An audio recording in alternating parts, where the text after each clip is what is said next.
Hello and welcome to the dear friends and seekers of truth. Relationships are a beautiful yet complex part of our lives. Do you agree with this? Whether it is with a partner, a family member, or a friend, relationships can sometimes feel very chaotic. They can be filled with misunderstandings, disagreements, and even the moments of silence that speak louder than words. But if you understand the wisdom of Gita, you will be able to find peace amid all this chaos.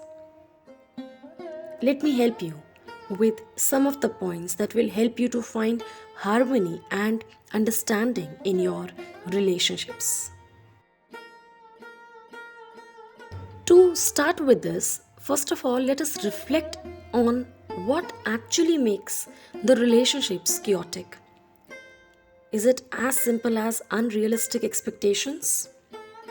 Or as important as the clash of egos? Or maybe it is just the inability to communicate your feelings effectively. My friend, it's not that simple. Often, it is all of these combined. But the Gita reminds us that peace begins not in this external world, but within ourselves. And I have been consistently reminding this in almost each and every video. That peace does not have to be external. And if you are someone who has been looking for peace in maybe the relationships around you, or maybe from the outside of the world, trust me, you'll never be able to find it. Because, my friend, peace is a very personal and very, very internal concept. It has to be from within.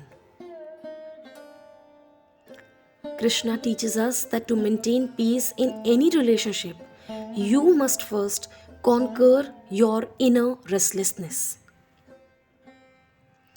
How many times have you held on to an argument simply because you wanted to prove that you are right?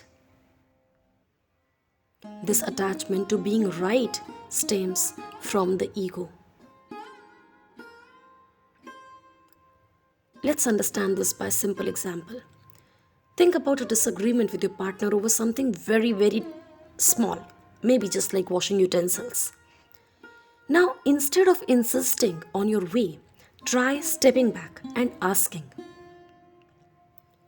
what is more important, being right or being at peace? Now, when you choose peace, you have created the space that is needed for understanding. Another reason why relationships become chaotic is the lack of true listening. Listening, a very important aspect of any relationship. How often do you listen not to understand but to respond? Krishna advises us in verse 19 of chapter 10 to be an instrument. This reminds us to approach conversations with humility, being a vessel for understanding rather than judgment. For instance, if a friend is upset, resist the urge to defend yourself immediately. Instead, what you should say is, I hear you. Please tell me more. This simple act can transform the tension into connection. Relationships thrive on patience and forgiveness. Two qualities emphasized by Krishna in verse 3 of chapter 16 are peace and freedom from anger. These are not just the qualities to admire, but to embody. Imagine a scenario where a family member repeatedly interrupts your work. Now, instead of snapping, take a deep breath and remind yourself of Krishna's teachings.